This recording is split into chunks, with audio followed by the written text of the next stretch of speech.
700 से लेकर 1000 रुपये तक एक कारीगर का दिहाड़ी है यहाँ। बाहर से कारीगर आता है तो रहना सहना खाना पीना सारा चीज़ का सुविधा है यहाँ पे।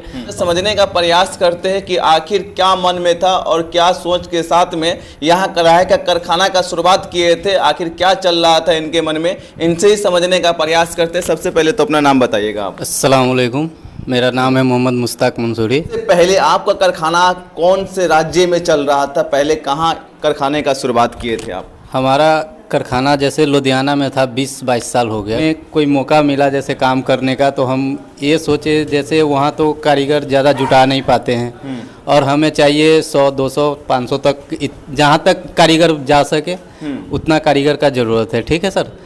इसी कारण से हमने गांव में सोचे से रोजगार भी बढ़ जाएगा और जैसे हम लोग आने जाने का सुविधा में जैसे ट्रेन में धक्का धुक्की खाना पड़ता है, बहुत तरह का टेंशन झेलना पड़ता है घर परिवार से दूर रहकर।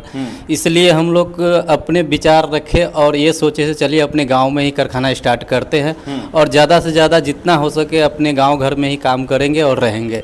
इसी के कारण से हमने यहाँ पे स्टार्ट किया। और करके सबसे ज़रूरी बात ये है, हम गांव में इसलिए कारखाना किए हैं से हमारे गांव घर का भी तरक्की होगा। हमारे गांव में जब रोज़गार बढ़ेगा तो हम लोग भी आगे बढ़ेंगे, हमारे अड़ोस पड़ोस का भी जितने भी है सारे के सारे आगे बढ़ेंगे। इसी के कारण से हमने गांव में कारखाना किए हैं। अच्छा, बाहर में काम करने में और गांव में काम करने में फ़र्क क्या दिखता है आपको?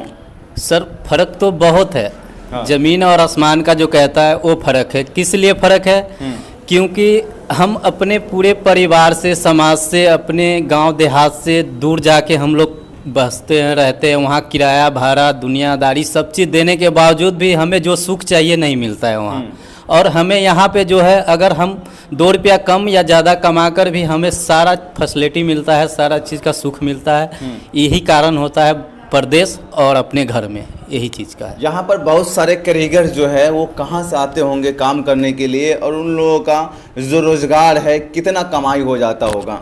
जैसे यहाँ कारीगर जो है नेपाल से लेकर आता है, जैसे कुम्मा बथना तक का भी आता है, जैसे इधर कन्हमा शमसी तक हो गया। रह गया दिहाड़ी की बात, तो फुल ड्यूटी करने पे जो है ना सबसे कम जो दिहाड़ी होता है ना वो कम से कम 750 रुपया फुल ड्यूटी पे एक कारीगर का है।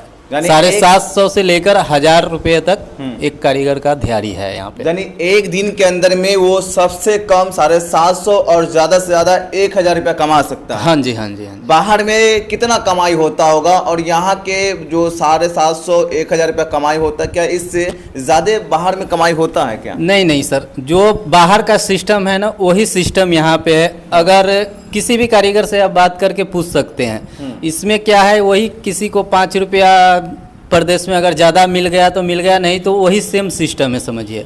किसी को 5 रुपया मिल गया तो वही 25-50 का अगर फर्क पड़ गया पूरे दिहाड़ी में तो पड़ गया, नहीं तो वो भी नहीं पड़ता है सर। अच्छा, अब तक देखा जाए तो ये जो सामान मंगाते होंगे, जो मटेरियल लगता होगा इसमें, उसे कहाँ से मंगाते होंगे और कैसे आता होगा अब तक? ये सब बाहर से ही आते हैं, लेकिन कोरियर द्वारा आता है। लेकिन कोरियर का सुविधा हम लोगों को नहीं मिल पा रहा है सही से, क्योंकि एक एक कोरियर में 5-5 दिन, 6-6 दिन, 7-7 दिन लग जाता है। इस कारण से थोड़ा सा हम लोग पीछे हट रहे हैं, नहीं तो सारा सुविधा बहुत बेस्ट है यहाँ पे। ट्रांसपोर्ट का बेहतर सुविधा होता, जो सामान आपको 2 दिन में मिलने चाहिए था वो 5 दिन में मिलता। हाँ जी, हाँ जी। जैसे हम लोगों को कोरियर वाले सुविधा जो है, ट्रांसपोर्ट वाले सुविधा अगर 24 घंटा के अंदर अंदर किसी भी तरह से होता ना तो हम लोग अच्छा पोजीशन पे काम को पहुँचा देते। अब तक देखा जाए तो लाइट को लेकर के क्या क्या असुविधा का सामना करना पड़ता होगा? लाइट में तो जैसे ये जब से मीटर आया है ना उसमें स्मार्ट मीटर में कुछ ज़्यादा ही बिल आ रहा है। और दूसरी बात है ये, जैसे अब कारीगरों की सुविधा के लिए हम अपने तरफ से इन्वर्टर वगैरह लगा दिए हुए हैं। जैसे लाइट कट जाए फिर भी कारीगर को छुट्टी, दिहाड़ी नहीं टूटना चाहिए, इसलिए सारा सुविधा दिए हुए हैं कारीगर को। जैसे बाहर से कारीगर आता है तो रहना सहना खाना पीना सारा चीज़ का सुविधा है यहाँ पे। वो रहता भी है, जिनको जाना है वो जाता भी है, रोज़ आता जाता भी काम करता है। और जिनको जाने आने का सुविधा नहीं है वो हफ्ते में एक बार आता है और जाता है। अच्छा, आपके पास जो ये सिलाई होता है, काम होता है कढ़ाई का, ये काम कहाँ से आता होगा आपके पास? ये सब जैसे हमारे जिनका काम हो रहा है ना वो लुधियाने का, दिल्ली का पार्टी है, तो उन्हीं का शोरूम का बुकिंग होता है उनके पास, तो वो उन्हीं के थ्रू हमारे पास आता है यहाँ पे। अच्छा। हाँ जी, हाँ जी। बाकी आपको जाना नहीं पड़ता है वहाँ? जाते हैं जैसे महीना 2 महीना 3 महीना पे, जैसे हमें थोड़ा हिसाब किताब समझना वगैरह ये सब के लिए जाना पड़ता है, बाकी चीज़ के लिए नहीं जाना पड़ता है।